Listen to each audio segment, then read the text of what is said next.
Coach's Corner Caf fans on this beautiful Monday afternoon. About a perfect day, 60 and sunny. That's a good day for me. So we'll go out for practice here shortly.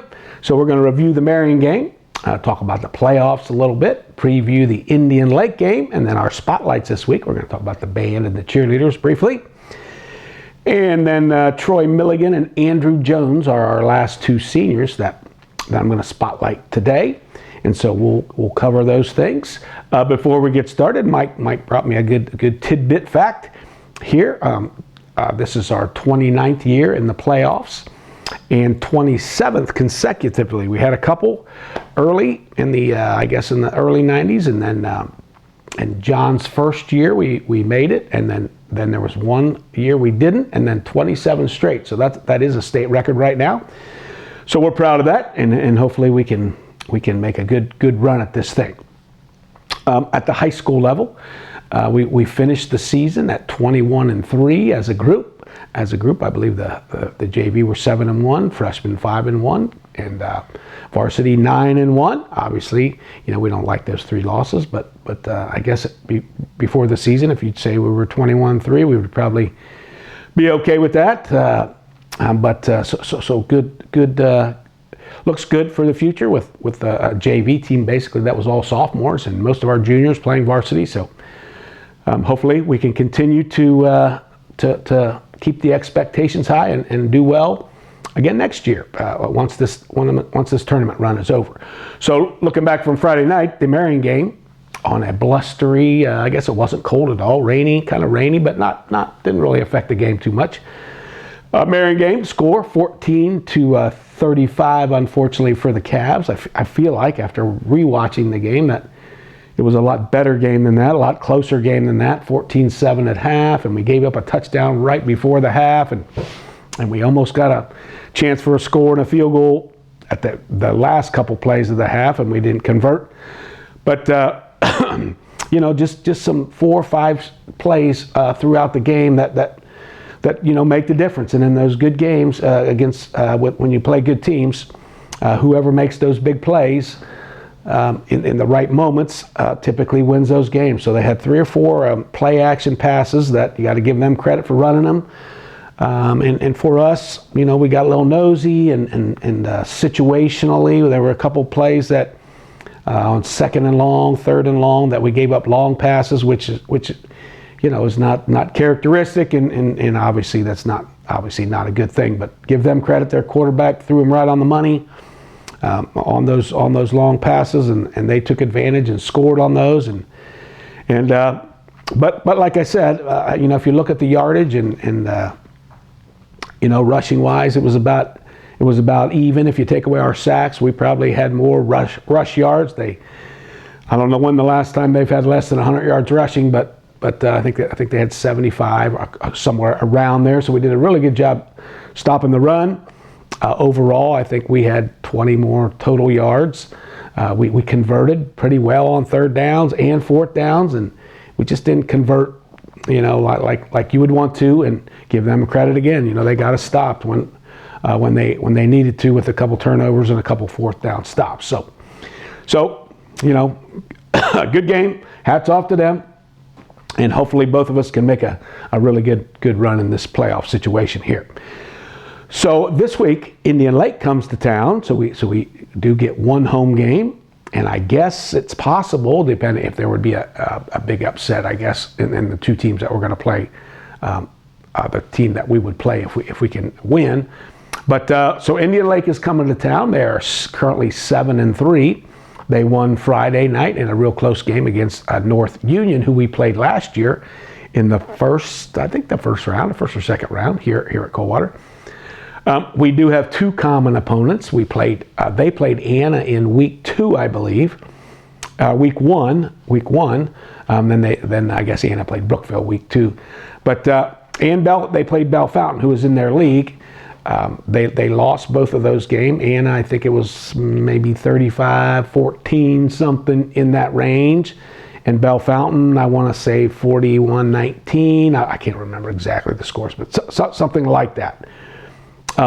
They come in Offensively, they're a spread team. Their quarterback is by far probably their number one guy. He has some good rushing stats and some good passing stats, probably 30 combined touchdowns in those two categories for him. So he's a pretty good player.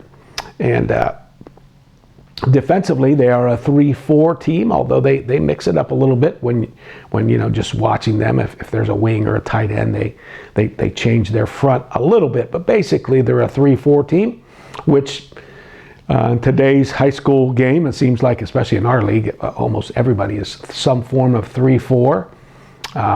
So we're used to seeing that, and of course they'll watch the Marion game and they'll watch the Versailles game, and so they'll see all those games and maybe try to dial up some things maybe that Marion did because it's a 3-4.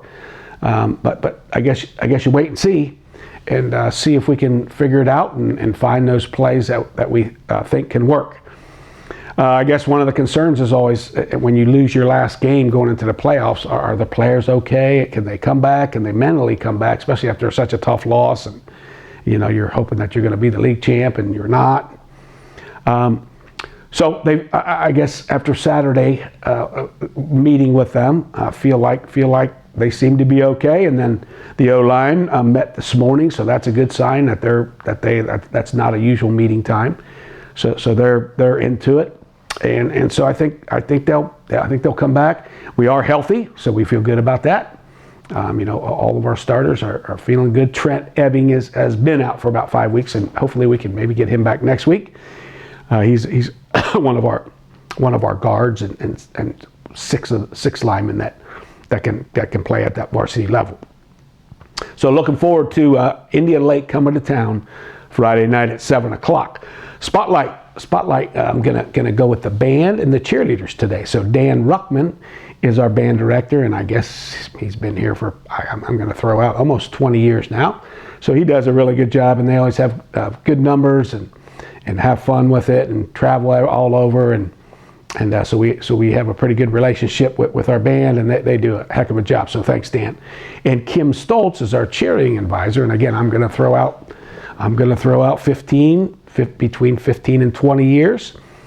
And so Kim is on top of things and really into it, and her girls do a really good job. And again, they travel with us on the road, so thanks, Kim, for all the help that you guys give us with all the signs and the run through sign and just hanging out and going with the players. And I'll throw a shout out to our student body. Has been great again this year. These last 3 or 4 years, our students have done a really good job of traveling all over and having fun and having themes each week. And so hopefully they'll show up Friday night and get us going here. I'm just randomly thinking here. Our volleyball team plays tonight in tournament. They're going to play OG tonight, and then hopefully if we get a win, we'll play the winner of St. Henry and I believe Fort Recovery, who play tonight after us. So that's going to be a good tournament. Our girls are really good. They're like 23-1 and tied for the league with New Bremen and St. Henry. So the St. Henry match, we've beaten them a couple times, but you never know in tournament. So they're going to play hopefully Wednesday night Coldwater St. Henry matchup. So our senior spotlight, we're gonna our final two that we hadn't introduced yet. And so number 76, Troy Milligan, and Andrew Jones, number 68. So I saved those two last. I guess I was going by numerical, but that got mixed up a little bit. But Andrew and Troy, similar guys as far as how things have evolved for them as a football player for the Cavs. Right now, they're both two-way starters. So Troy plays nose guard, and he gets some relief